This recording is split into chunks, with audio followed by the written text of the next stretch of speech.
de los 4 domingos de Adviento, en 2 de ellos, el segundo y el tercero, o sea, la mitad del Adviento, la Iglesia centra su atención en la figura de San Juan Bautista. ¿Por qué? Y porque, al igual que Juan el Bautista, el Adviento nos prepara para el encuentro con Jesucristo.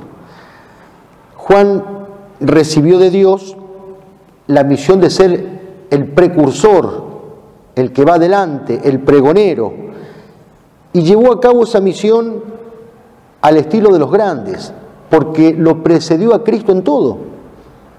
Lo precedió en su concepción milagrosa, lo precedió en su nacimiento, lo precedió en su bautismo, lo precedió en su predicación y finalmente lo precedió en su muerte martirial.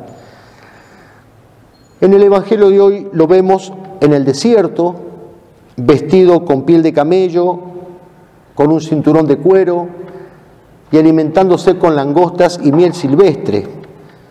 Lo vemos predicando la conversión. Voz que clama en el desierto, preparad el camino del Señor, enderezad sus senderos. Lo vemos bautizando en el río Jordán a la multitud de judíos que acudían a Él. Cristo es la palabra de Dios. La palabra se hizo carne y habitó entre nosotros. Cristo es la palabra. Y Juan es la voz que anuncia esa palabra. Cristo es el sol que nace de lo alto. Y Juan es la aurora que anuncia la llegada de ese sol.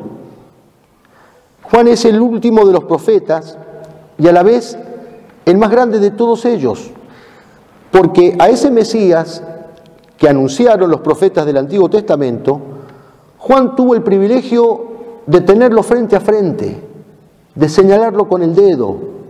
Este es el Cordero de Dios. Por designio misterioso de Dios, Jesús no lo llamó a pertenecer al colegio apostólico, a la fundación de su iglesia, a la dicha de su intimidad, lo cual no arguye menos amor. De hecho, de ninguno de los apóstoles, Cristo hizo mayor elogio que de él, al que calificó más que profeta. Os aseguro que no ha surgido entre los hijos de mujer uno mayor que Juan el Bautista. Juan es la voz que grita en el desierto.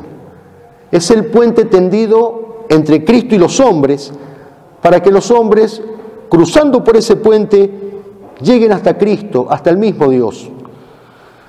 Juan nos exhorta a la conversión, a la penitencia, nos intima a desprendernos de las cosas terrenas para aspirar a los bienes del cielo. Pero no le bastó con hacerlo de palabra, con la boca, con los labios. Dio ejemplo de ese desprendimiento, de esa renuncia. Lo demuestra por todas las penalidades de los años duros de su preparación. Lo demuestra por su forma de vestir. Lo demuestra por los alimentos que prefiere. No le daba al cuerpo más que lo estrictamente necesario para no morir. O sea, con el estilo de vida que lleva, nos está manifestando que lamenta, que se duele, que llora los pecados de todo el género humano. Y cuando, aunque por un instante, tuvo ante sus ojos al Cordero de Dios, cuyos caminos él allanaba, su único y ardiente anhelo fue: es preciso que él crezca y que yo disminuya.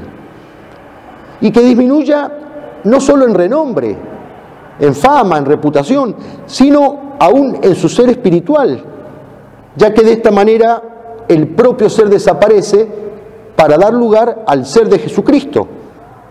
Ya no vivo yo, es Cristo quien vive en mí, como más tarde les va a escribir San Pablo a los Gálatas. Juan fue fiel a su misión, no se buscó a sí mismo, nada hizo por dejar su soledad y sumarse al grupo de los privilegiados de Jesús, al grupo de los discípulos y de los apóstoles. No. Tenía que ser el modelo que alentara a aquellas almas que renunciarían a todo, incluso a los consuelos de Dios, para buscar solamente al Dios de los consuelos. No es poco olvidarse de uno mismo y aguantar en el desierto esa extrema austeridad y ese silencio de Dios. No es poco soportarlo sin que se resientan la fe y la esperanza, sin que mengue la caridad. Y Juan lo soportó, asceta y místico como el que más supo nutrirse de eternidad. Un ejemplo para nosotros. También el cristiano ha de nutrirse de eternidad. De ninguna manera debe acompasar uno el ritmo de su vida a la carrera desbocada del mundo, de un mundo que prioriza los valores terrenales en desmedro de los celestiales. Como Juan, también nosotros, por el bautismo, estamos llamados a ser pregoneros del Señor, precursores de Jesucristo, para llevar a los hombres hasta Él. Y esa prédica nuestra ha de ser como la del Bautista, o sea, no solo de palabra, sino y principalmente con el testimonio, con nuestras obras, con el ejemplo de vida, en medio de un mundo moderno que es como un desierto de almas que están sedientas de Dios. Decíamos que Juan supo nutrirse de eternidad. No es una frase retórica. Si hubiera estado vivo para la pasión de Cristo, habría deseado con ardor seguirlo hasta la cruz. Pero Dios tenía otros planes para él.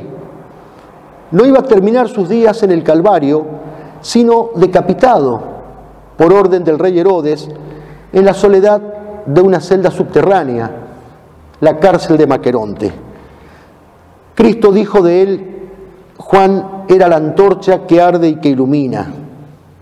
Y ante la llegada del sol, él, antorcha, quiso desaparecer en las sombras porque, como dice hermosísimamente San Agustín, temió ser apagada por el viento de la soberbia. Como la lámpara del sagrario junto a Cristo, Juan iluminó y ardió hasta consumirse. Se consumió por la pureza que sofoca los apetitos carnales. Se consumió por la penitencia, por la que renunció a las alegrías mundanas.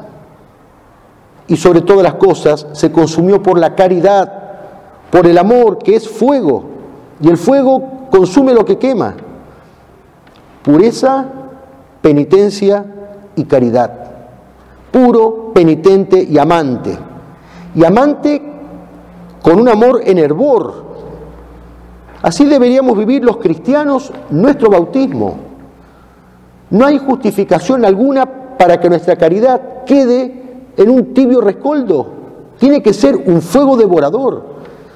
Nuestra vida cristiana debe iluminar al mundo, pero no será luz para el mundo, sino precisamente en cuanto brote de un amor incandescente. Jesucristo ha de ser nuestra pasión, ha de ser nuestra única razón de vivir y de morir, como lo fue para San Juan Bautista. Ojalá logremos también nosotros el languidecer tras su venida y apropiarnos el gemido del Apocalipsis: ven, ven Señor Jesús. No es poco lo que el Señor le pidió a San Juan Bautista. Todo lo humano le falló. El mismo Cristo, cuya venida había anunciado, se había alejado y apenas si pudo verlo alguna vez. No te quiero a mi lado, te quiero delante mío, preparándome el camino. Y esa actitud misteriosa de Jesús respecto de él, en la firmeza de su fe invicta, Juan supo aceptarla sin quejas y con serenidad. Sí, Señor, sí, Maestro, sí, primo mío, sí, Verbo de Dios, lo que tú quieras, eso quiero yo. Incluso, quizás, hasta llegó a comprender en plenitud ese designio divino, si tenemos en cuenta que en la oscuridad de la prisión y en la oscuridad de su alma, la luz del Verbo lo colmó de resplandor. Por eso es que ni siquiera encarcelado piensa en sí mismo, sino en la causa de Jesucristo, en ese sol eterno ante el cual él se consideraba una antorcha tenue. Amigo del esposo como era, se regocijó por el júbilo del esposo, contentándose él con el más terrible aislamiento, primero en el desierto, luego en la prisión, de la cual, oculto en el silencio de la contemplación, no salió más que para el cara a cara con Dios en la eternidad. Allí, en la cárcel, fue decapitado. Allí cayó su cabeza. Allí enmudeció para siempre su voz, aquella que clamó en el desierto para fustigar mentiras y para gritar verdades, como reza la Iglesia en su liturgia. La misma voz que no supo otra cosa que anunciar la palabra. Fue su última prédica y la mejor, la más elocuente, el fin terreno de su misión, el coronamiento martirial de toda su existencia. Así acabó por consumirse la antorcha que arde y que ilumina, glorificándose, divinizándose para siempre. Que en estos días de Adviento sepamos aprovechar las gracias que Dios nos ofrece para mejor disponernos espiritualmente. El clamor de San Juan Bautista en el yermo de Judea sigue vigente en nuestro tiempo. En este mundo que de tal manera ha desplazado a Dios, que ha convertido a la sociedad moderna en un inmenso desierto, en el que tantas almas están, en frase del salmista, como tierra reseca, agostada y sin agua. Que la prédica y el ejemplo del Bautista sean un acicate para cada uno de nosotros, que podamos sacudir nuestra tibieza y nuestra comodidad, que la Virgen nos ayude en esta preparación espiritual. Se lo pedimos a ella, Nuestra Señora del Adviento, y se lo pedimos a San Juan Bautista, el profeta de fuego, la voz que desde el cielo sigue proclamando la palabra de vida eterna. Que así sea.